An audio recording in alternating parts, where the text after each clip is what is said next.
Brothers and sisters, we continue with our reflections on St. Peter Julian Eymard. Yesterday we spoke about how he particularly looks at the Eucharist as a model for the Christian virtues. So not only in the Gospel, but what we see in the Gospel is somehow alive right before us now in the Eucharist. Those same virtues that Christ lived in his life witness to us by the way the Lord is present and by what the Lord does, you could say, in the Eucharist. Just the way he is, the means by which he's chosen to appear to us in such a humble, simple form.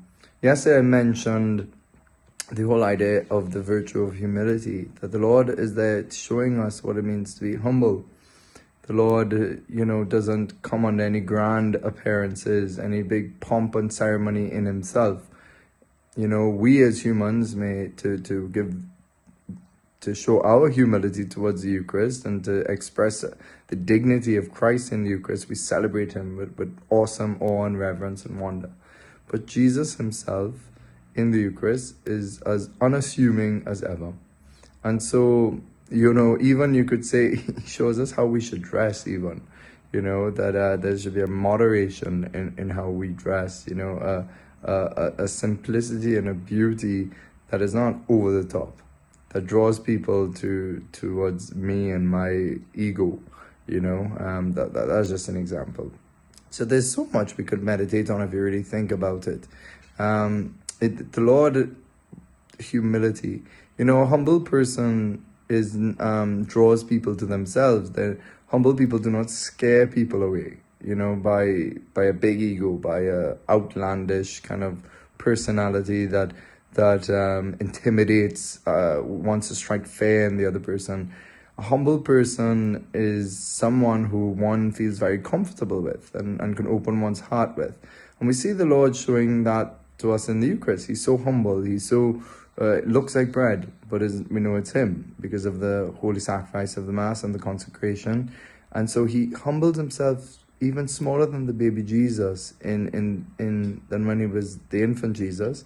We have something even more fragile, something more humble, yet a humbler state, you could say, in one sense.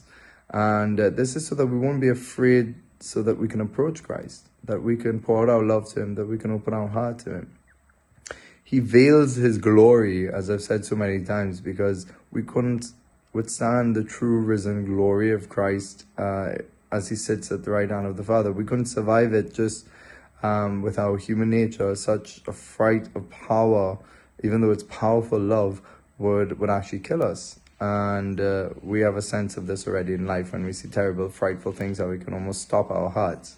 So, humility. Another virtue that we can think about, obviously, is the long patience of Christ that is witnessed to us. So it makes us think about how easily available and ready he is to others. He's there in the tabernacle day and night. This witness that he's constantly available to others with and that shows great patience, to be able to listen to people's problems and at length, to be so open and willing that anybody could come to you and take your time. It shows and needs and requires great patience. Patience is the word from the Latin to suffer.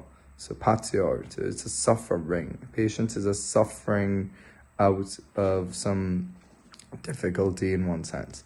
So the Lord in that sense shows us or witnesses to us, calls us to that patience is at the heart of the Christian life. A very important part, especially when we have to deal with some suffering or some cross in our life, that while we wait for the Lord to heal it or lift it, or his wisdom may just allow us to carry it, that we need great patience.